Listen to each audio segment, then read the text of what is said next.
বাংলাদেশের হিন্দু বৌদ্ধ খ্রিস্টিয়ান ঐক্য পরিষদ সহ বিভিন্ন ছোটখাটো সংগঠনগুলোকে তারা উজ্জীবিত করতেছে, যাতে বিশ্ব নজর দিয়ে বাংলাদেশকে ব্যর্থতা এবং যেই রক্তের বিনিময়ে বাংলাদেশ আজ এখানে এসেছে, যে স্বৈর শাসন মুক্ত হয়েছে, এটাকে যেন প্রশ্নবিদ্ধ করতে পারে। সেই জন্য তারা আবার বিভিন্ন অপচেষ্টা চালাচ্ছে। তার শেষ একটি উদাহরণ হচ্ছে ইসকন নামক একটি সংগঠন দ্বারা, যারা আজকে চট্টগ্রামে বড় রকমের একটি বিপর্যয় করতে চেয়েছিল। সময়ের ফাঁকে ইসকন মূলত ইয়াহুদিদের পরিচালিত হিন্দুত্ববাদীদের মধ্যে থাকা একটি সংগঠনের নাম। এটা হিন্দুদের সংগঠন নয়। আমি ছোট্ট করে এই ব্যাপারে আমি একটা ছোট্ট মেসেজ আজকে দেব, বাকিটা পরে দেব।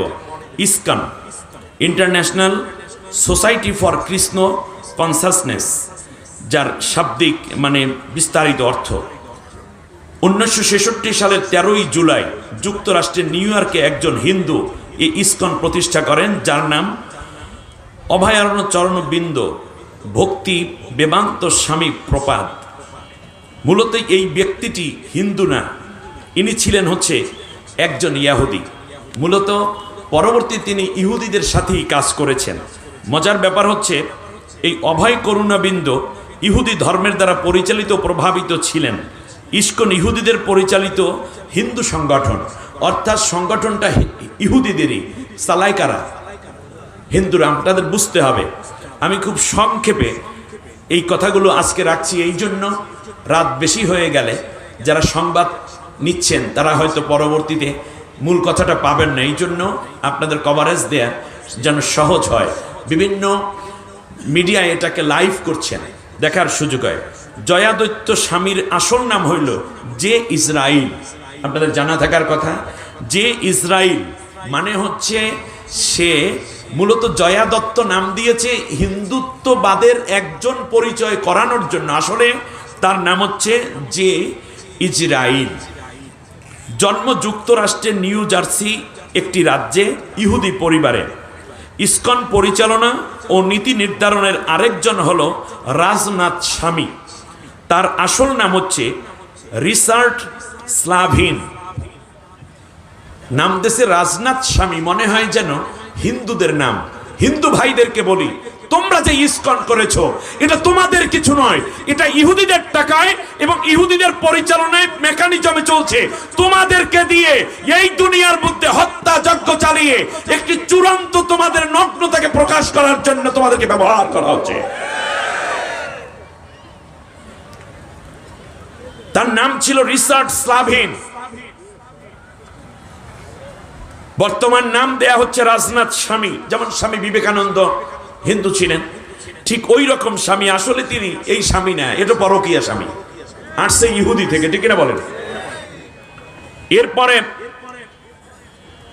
আরেকটি ব্যাপার হচ্ছে এই যে তার মা বাবা দুইজন ছিল ইহুদি। তার মা নাম হচ্ছে ইডেন জেরাল্ড স্লাভিন। শুধু তাই না, ভারত ও বাংলাদেশে স্কুলের বাচ্চাদেরকে দুপুরের খাবার পরিবেশনার কর্মসূচি রিচার্ড স্লাভিনের এই পরিকল্পনা। স্লাভিন ইসকনের কার্য পরিকল্পক এবং মুম্বাইয়ে বসে তিনি এই কাজটি পরিচালনা করছেন। মজার ব্যাপার হচ্ছে 1991 সালের ডিসেম্বর 26 তারিখে সোভিয়েত ইউনিয়ন ভেঙে যাওয়ার পরে ইসকন দ্রুত বিস্তার লাভ করে। ইসকন ভক্তদের মাঝে ইহুদি প্রভাবের একটি নামও আছে, অর্থাৎ তারা যে ইহুদি, ইস্কানরা যে ইহুদি, এইটা প্রমাণের জন্য তাদের একটা আলাদা নাম আছে। ইসকনের আর একটা নাম আছে যেটা আপনারা জানেন না, সেটার নাম হচ্ছে জেবিডি। জেবিডি শব্দের ফুল মিনিং হচ্ছে জুইস ব্যাকগ্রাউন্ড ডিভোটি।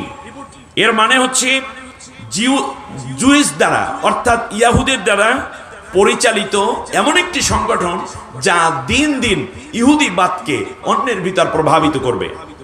বাংলাদেশে ইসলামপন্থীরা যখন ইসকনের বিরোধিতা করছে, তখন এটাকে কৃষ্ণ ভক্ত বিরোধী বলে পাশ কাটিয়ে দেয়া হচ্ছে। সম্মানিত ভাইয়েরা, ভারতের নদিয়া জেলার মায়াপুরে এর প্রধান কেন্দ্র। বাংলাদেশের প্রধান কেন্দ্র হচ্ছে স্বামীবাগে। এখান থেকে বাংলাদেশের মেথর শ্রেণীভুক্ত দরিদ্র ও নিচু বর্ণ হরিজন সম্প্রদায়ের মধ্যে এরা প্রথমে কাজ শুরু করে। এরপর সিলেটে চা শ্রমিক দরিদ্র মানুষের মধ্যে তারা কর্মকাণ্ড শুরু করে। প্রায় $2.5 বিলিয়ন, ভালো করে শুনুন, $2.5 বিলিয়ন বড় একটি প্রজেক্ট নিয়ে ইসকন বাংলাদেশে কাজ করে যাচ্ছে। 60-এর দশকে হতাশাগ্রস্ত পশ্চিমা সমাজকে যোগ ব্যায়াম ও ধ্যান করার প্রাচীনতম ভারতীয় রীতিকে নতুন আঙ্গিকে হরে কৃষ্ণ কীর্তন সুরে অনেকের কাছে আকর্ষণীয় করে গড়ে তোলে। অর্থাৎ যোগ ব্যায়াম আছে না হিন্দুদের, এই কাজটা আসলে এই লাইনে তারা ঢুকে মূল উদ্দেশ্য হলো ইসলাম এবং মুসলিম জাতিসত্তা, বিশেষ করে বাংলাদেশের স্বাধীনতার সার্বভৌমত্বকে হত্যা করাই তাদের মূল টার্গেট। আমি আজকে ছোট্ট করে বললাম, ডিটেইলস তো আরেকদিন ভালো করে আমি ইনশাআল্লাহ আরো বলে আসতে পারবো।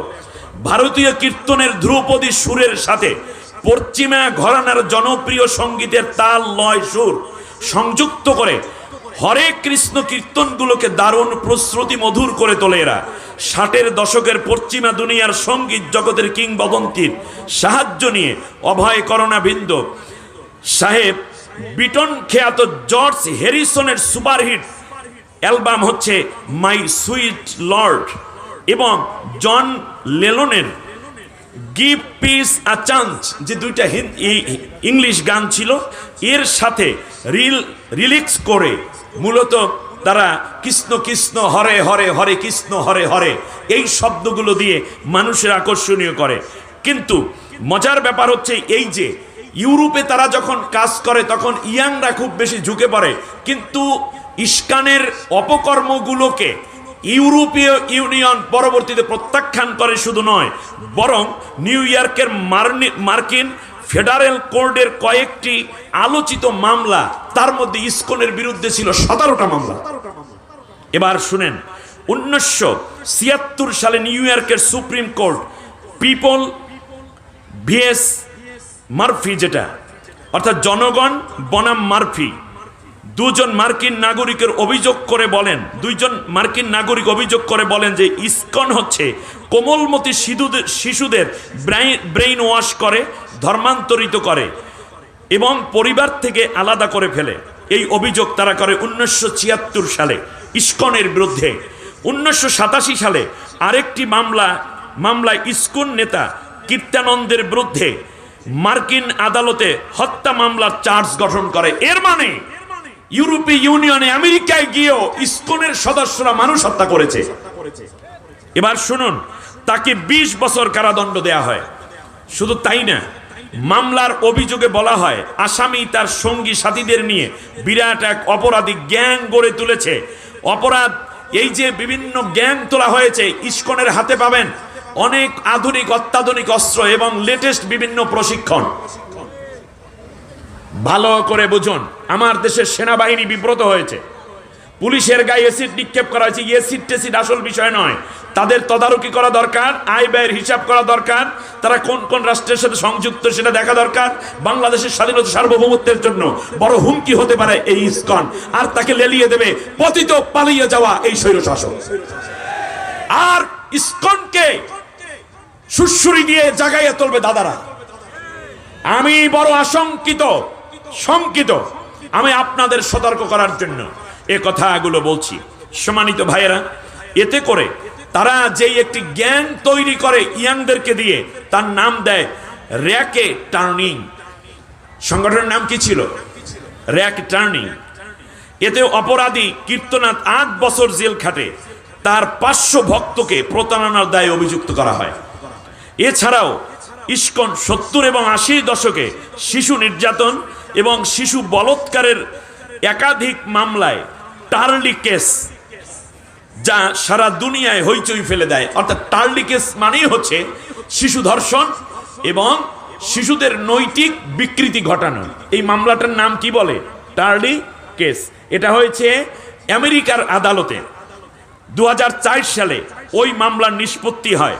রায় ছিল বাদীর পক্ষে আদালতে $90 কোটি মার্কিন। 2004 সালে, এখন তো ডলারের দাম অনেক বেশি। 2004 সালে রায় দিয়ে জরিমানা করা হয়েছিল, ইসকনকে রাষ্ট্রীয়ভাবে নিষিদ্ধ করা হয়, ব্যান করা হয়। তার পাশাপাশি ইসকনকে জরিমানা করা হয় $90 কোটি, যা বাংলাদেশের টাকার প্রায় 7,600 কোটি টাকা। বাদীকে ক্ষতিপূরণ দিতে হবে বলে উল্লেখ করে। ইসকন $1.5 কোটি অর্থাৎ 127 কোটি টাকা পরিশোধ করে মাপ চেয়ে রক্ষা পায়। বিভিন্ন দেশ এবং রাষ্ট্রদূতের উচ্চ পদস্থ কর্মকর্তা এদের টার্গেট। বাংলাদেশের দুঃখজনকভাবে পালিয়ে যাওয়া এই সরকারের, সাবেক সরকারের, ইতিহাসের জঘন্যতম সরকারের শিক্ষামন্ত্রী, উনি নাকি ইসকনের সদস্য ছিলেন। আমি তো মনে করি চট্টগ্রামে যত গন্ডগোল হচ্ছে, আজকে যদি মরহুম মহিউদ্দিন সাহেবের ছেলে, এর নাম যেন কি শিক্ষামন্ত্রী ছিল, নওফেলকে আগে গ্রেপ্তার করা হোক, তারপর রিমান্ড দেওয়া হোক। ইসকন কোথায় কোথায় আছে উনি ভালো জানেন, ঠিক না বলেন? অতএব এই রকম উস্কানিমূলক কথা আর ইসকন মিসকনের কোনো বেল নাই। রক্ত দিয়ে বাংলাদেশ স্বাধীন হয়েছে, ঠিক না বলেন? আমার দেশের তরুণ যুবকরা জীবন দিয়েছে, শিশুরা জীবন দিয়েছে। কোনো টালবাহানা করে কাজ হবে না। আল্লামা সাইদি সাহেবের কথা, ইঁদুরের গর্ত খুঁজে পাবা না, ইঁদুরের গর্তে আছো ভালো আছো যদি মুখ বের করো। 18 কোটি বাংলাদেশে বসবাসকারী তাওহীদি জনতা 36 কোটি হাতে লাঠি নিয়ে ইঁদুরের মাথা কিভাবে ভাঙতে হয় ভালো করে জানে।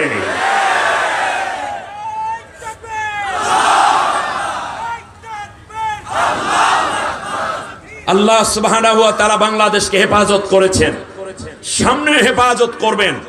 বাংলাদেশকে কেউকে আমরা বর্গা দেব না। বাংলাদেশ তার স্বাধীনতা এবং সার্বভৌমত্ব স্বকীয়তা নিয়ে বড় হবে।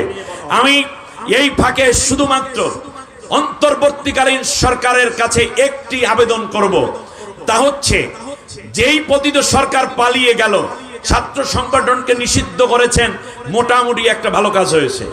কিন্তু এর নেপথ্যে যারা আছে, তাদের মাদার সংগঠন যেটা আছে, সেটার ব্যাপারে অবজারভেশন করে খুব দ্রুত ব্যবস্থা নিতে হবে।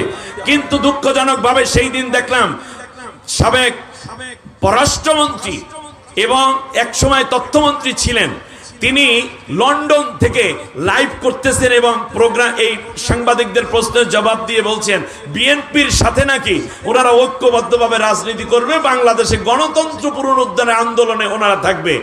বিএনপিকে বলি শুধু একটি কথা, এটা আমি আলেম হিসাবে বলি, বাংলাদেশের প্রথম শ্রেণীর নাগরিক হিসাবে বলি, সচেতন একজন এই আন্দোলনের মুক্তিযোদ্ধা হিসাবে, আহত মুক্তিযোদ্ধা হিসাবে বলি, যদি কোন দিক থেকে আওয়ামী লীগের সাথে বিএনপির লিঙ্ক খুঁজে পাওয়া যায়, তাহলে বাংলাদেশের মানুষ আপনাদেরকে কোনদিন আর গ্রহণ করবে না, করবে না। যদি পচতে চান, ইতিহাসে অস্ত করে নিক্ষিপ্ত চান, তাহলে আওয়ামী লীগের মতো এত বড় খুনি, দুর্নীতিবাজ, অত্যাচারী, অবৈধ ক্ষমতাকারীর সাথে আপনাদের আতাত হতে পারে, কিন্তু বাংলাদেশের মুসলমান, বাংলাদেশের তাওহীদি জনতার এবং স্বাধীন চেতা মানুষের কোনো সম্পর্ক নাই ওদের সাথে। বুদ্ধিমত্তার ন্যূনতম ভুল করলে, একটা চাল ভুল দিলে আপনারা কিন্তু পুরা গুটি সহ পালাতে হবে আপনাদেরকেও। শেষ কথা, এই প্রথম পর্বে চাঁদাবাজ কোন দলের লোক হতে পারে না, খুনি কোন দলের লোক হতে পারে না, দুর্নীতিবাজ কোন দলের লোক হতে পারে না। এরা আলাদা একটা দল, স্বর্ণলতার মতো পরগাছা। এরা সুযোগ পায় যেখানে কাজ করে সেখানে। সুতরাং আমি চাই বাংলাদেশের একদিকে রাজনৈতিক স্থিতিশীলতা ফিরে আসুক, ঠিক আছে, সেখানে বাংলাদেশের স্বাধীনতা, সার্বভৌমত্ব এবং দেশপ্রেমিক জাতীয়তাবাদী শক্তি এবং ইসলামী শক্তি ঐক্যবদ্ধভাবে বাংলাদেশকে আগামীর সোনার বাংলা নয়, শুধু বিশ্ব দরবারে শ্রেষ্ঠ বাংলাদেশ হিসেবে উঁচু করে ধরার জন্য এই দুইটি শক্তিকে ঐক্যবদ্ধ কাজ করা খুবই জরুরি। ভেদাভেদ নয়, ঐক্যবদ্ধভাবে কাজ করুন। আমরা আপনাদের পাশে থাকব। আমাদের এমপি হওয়ার দরকার নাই, ব্যক্তিগতভাবে আমার চিন্তা নাই এমপি হওয়ার, কিন্তু যারা এমপি হবে তাদের অবশ্যই সৎ হতে হবে, অবশ্যই দুর্নীতিমুক্ত হতে হবে। বেশি শক্তি নয়, বরং জনগণের আত্মবিশ্বাস এবং জনগণের আস্থাটাই হবে আপনাদের বড় শক্তি। এই জায়গায় কোনো কম্প্রোমাইজ করা যাবে না। আল্লাহ আমাদেরকে কবুল করুন, বলেন আমিন। আসুন একটি আয়াতের উপরে কিছু কথা বলতে বলতে যেন আজকে আমার আলোচনা শেষের দিকে যেতে পারে, আল্লাহ সেই তৌফিক দিন, বলি আমিন। দাঁড়ানো ভাইয়েরা কষ্ট পাচ্ছেন, এটা আমি বুঝতে পারছি, কিন্তু আমার দিক থেকে ডান, এটা কোন দিক হবে এটার নাম? দক্ষিণ দিক না? দক্ষিণ দিকে কিছু জায়গা আছে, কষ্ট করে দাঁড়িয়ে না থেকে